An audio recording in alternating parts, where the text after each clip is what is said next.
Hey y'all, welcome back to the channel. I'm back to back at this point. Somebody pat me on the back. Somebody give me something. Give me a gold star or something. This content queen life is far more difficult than I thought it was going to be, but I am up for the challenge. Today's video is the video I promised I was going to give you, I don't even know how long ago, but it is the beginning of my journey in LA. And I'm going to call this part of the series Journey to the Stage.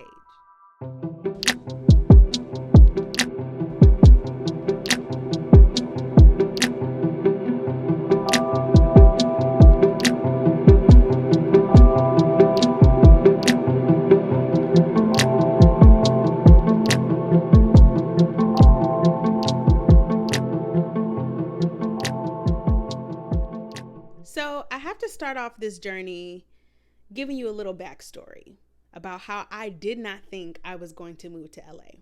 My dream and plan was to move to New York. That at the time, as far as working in the entertainment industry, the assumption was there was a pretty good split, right? You could either move to New York or to LA. I wanted to move to LA. It was closer to where I was at the time. I went to college in DC. Shout out to HU, Howard University. I am an alum. New York was a bus ride away, right? 3 hours away on a bus. It seemed more accessible. I knew more people there. New York is a theater town. If I haven't mentioned before, I grew up in theater. So I knew some artists out there, some actors, some singers. I've been making relationships and reaching out to people over probably 2 years prior to me graduating. However, when it was time for me to make that move, none of the relationships and people I was reaching out to responded the way I thought they would, right? So I decided after talking to my parents that I was going to move home for a year. It was such a hard decision because when you're in college and so many people are asking you, what are you going to do? What are your plans? What are your post-collegiate plans? Girl, I don't know.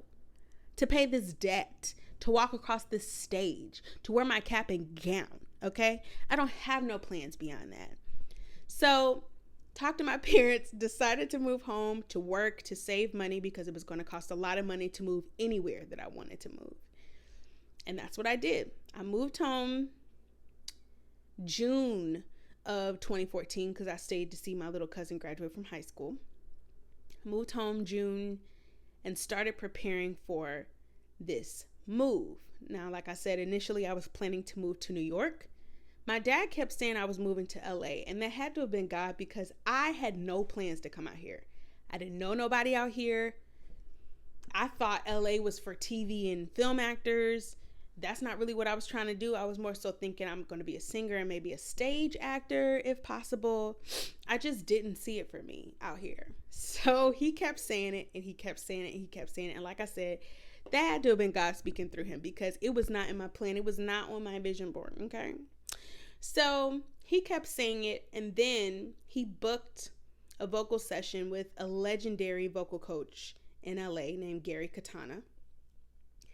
And that was pretty much my way of really coming and seeing what LA was like. I had visited LA during spring break once to go to the Grammy Museum. They had a Whitney Houston exhibit that I wanted to see. So I did spring break out here with my roommate at the time in college. And so I had been to LA before, but I came back with my dad for this vocal session. I met with Mr. Gary Katana. It was really cool. He was very encouraging. And while I was here, I just had this feeling. I cannot express it. It was like an impression, a knowing in my gut that I was supposed to be here. And it had to have been divine because, like I told you, this was not my plan. My dad was walking around telling people I was moving to LA. That was never my plan. So I remember being in the back of this car and a friend of ours was driving. And I turned to my father and I said, I think I'm supposed to be here. And of course, he's feeling like, told you so. You know, sometimes you don't even want to tell them that they're right because you want to act like you're so grown and you know everything. But he 100% was right. I don't know how, but he was right. So that began the process of me moving to LA. This is probably September of 2014. At the time, I didn't have a driver's license. I had never needed one, especially being in DC. I just took the train everywhere. So I started my process of working to get my driver's license. At this time, my grandparents are also very, very sick. So as I'm preparing to leave and as the months go by, I'm saving money. I got a job at a clothing store called Fresh Produce. I'm saving money. I'm working there. I'm working at my dad's theater. I think I was teaching some voice lessons. Like, I was just stacking my coins. May comes, which is when I was planning to leave. I was planning to leave May 31st. And my grandfather passes away 2 weeks before I'm set to move. And what was really interesting was I was trying to rush this move so bad. I kept trying to leave in December, in January. But God knew I needed to be there so I could say my final goodbyes and honor the life of my grandfather, which I did. I also released an EP that coincided with me leaving. Unfortunately, that EP came out the day of my grandfather's funeral. It was just a lot emotionally that day. But everything happened the way it was supposed to. I was able to release my project, make a little extra money, and go to California. I go to California. I'm excited. I'm afraid, but my dad's there. And I was just having this conversation with someone the other day. My dad often tells a story. He was fine until it was time for him to leave me.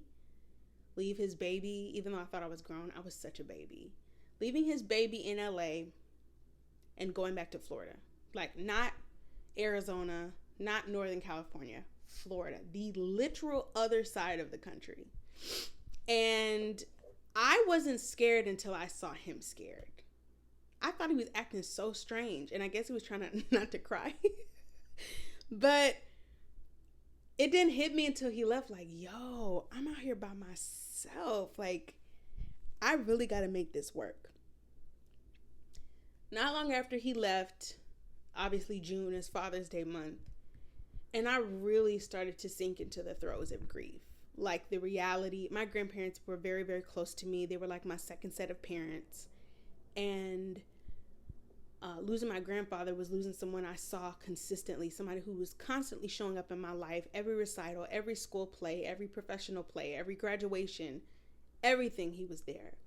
I spent summer breaks with him. I spent Christmas holidays with him. He was such an active part of my life, and losing him was so much deeper than I realized. And to grieve away from your community is a really scary experience, because the only people who were experiencing what I was experiencing were thousands of miles away. I remember going to see Inside Out and sobbing all the way back to the home that I was renting a room in, and just feeling so alone. I really kind of got lost in that grief and that depression. And though everyone back home thought I was living the life and making things happen, and I was still emailing people my singing videos, my resume, trying to get into auditions for things, reaching out to people for open mics, I really was distracted by this heaviness, this grief. And I ended up getting into a situationship with someone. I'm being very vulnerable.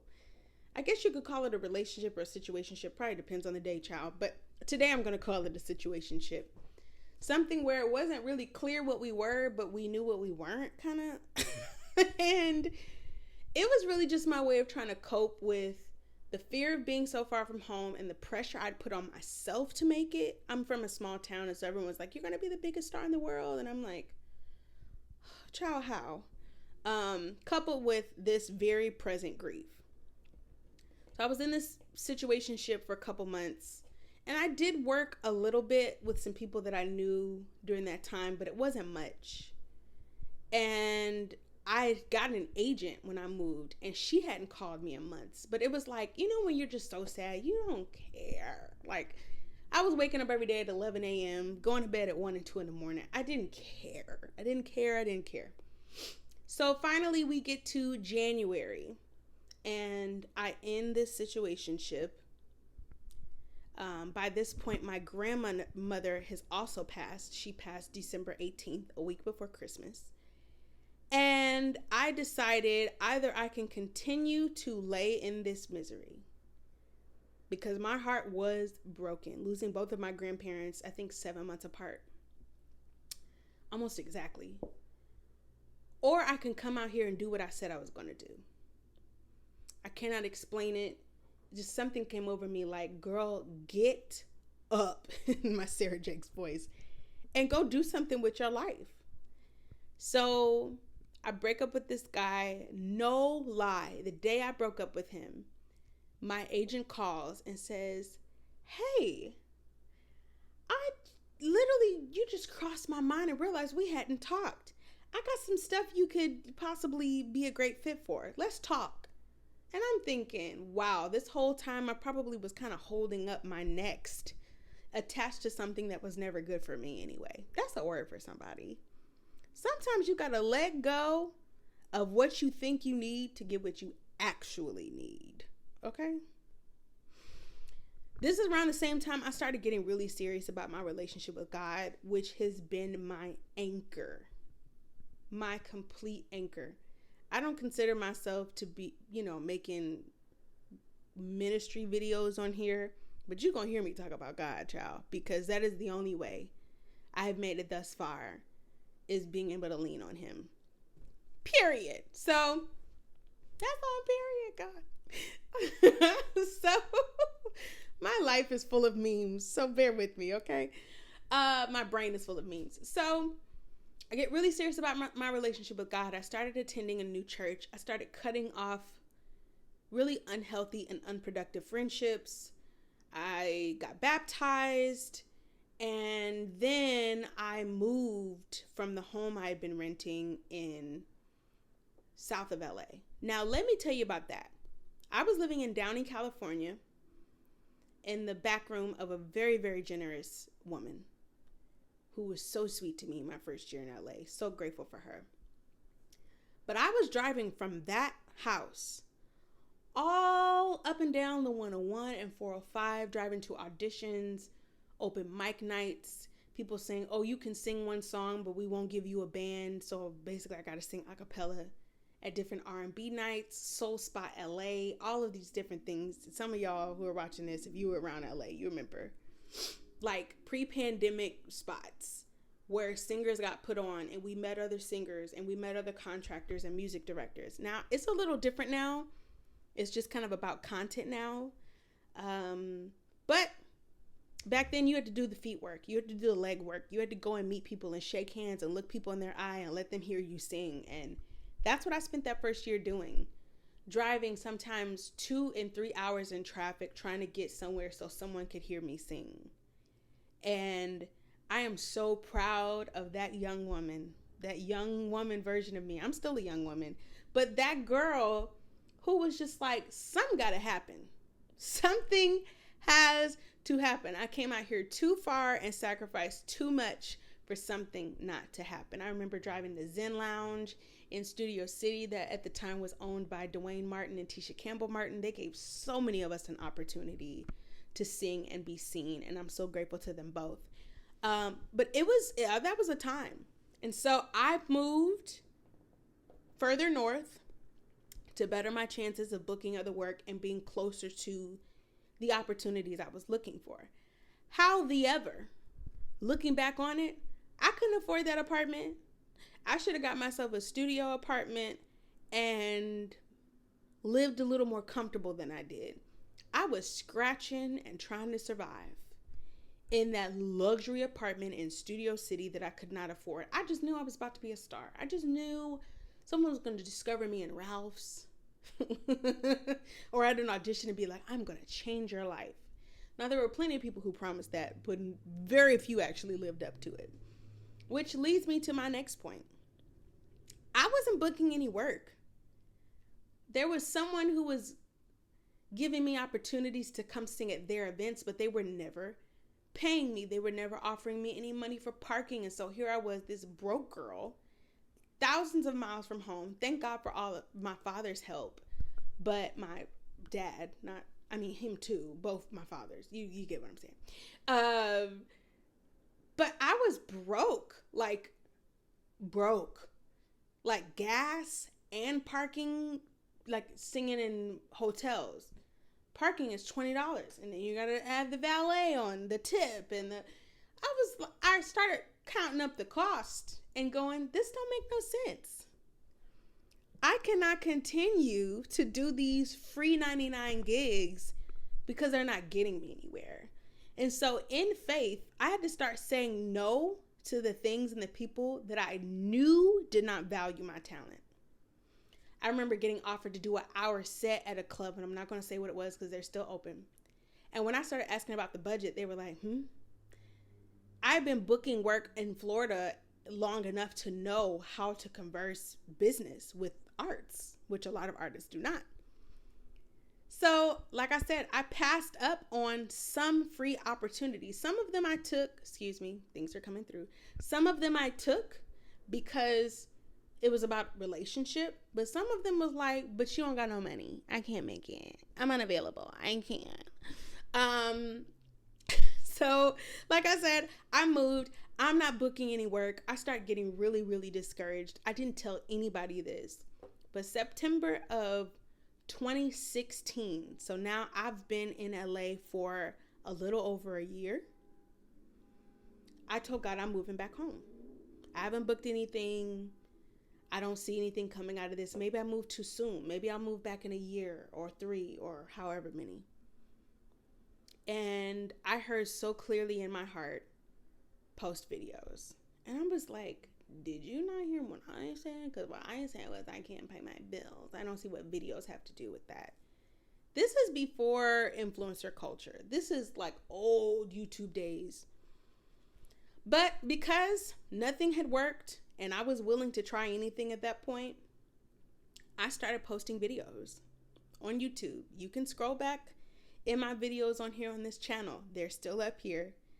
I found 2 guys at the church I was attending, so grateful to Brunis and Brian Stokes, who believed in me and worked with me, and we created a system of editing and processing these singing videos. And I posted as many as I could on here and on Facebook. There's a Mother's Day video that's on here that goes a little viral every year, and I just did what I had to do. I did what I believe God was telling me to do. And from that obedience, people started seeing my stuff and booking me. I remember my first paid gig. I was going to save the money, but child, I needed it. It was a wedding in downtown LA. And I remember I'd only charged them, I think, $200, and they paid me $5. And I was like, oh my God, I've made it. Believe me. And the next opportunity was, I mentioned before, a lot of people made promises they didn't keep to me. I got hired, and I call him my first cousin boss because he's my cousin, Jason McGee. He's my actual biological cousin, and he was the first person to ever hire me. He promised me he was going to put me in rooms and let people hear my voice and let people see my face, and that is exactly what he did. My first gig with him was with David Foster. Excuse me, Mr. Bodyguard himself, Mr. Celine Dion, all by myself himself. It was the dream. It was a dream. Like, that's what I'm saying. It was one of those things I thought would never happen, and it did. I never prayed for it. Never. Like, it just happened. And I remember being on that stage with so many singers that I still know to this day, and just knowing in that moment, God really did have a plan. And I just had to have the willpower, the faith, and the endurance to see it through. I've had so many moments like that since this David Foster moment that have just been reminders that God's hand is on my life and that what he promised me, he will deliver on. And I can't wait to share more of them with you. But this was the first episode of my series, and this episode is called Journey to the Stage. I have so much more to tell you, so many other experiences that are just like unbelievable. The things I can share that aren't NDA shut down. Shut down by an NDA. But I hope you enjoyed this video. I hope it inspired you. I hope it made you laugh a little and made you feel a lot less alone. Please be kind to yourself. We are all on a journey trying to figure this thing out. I'm right with you. I love you. Bye.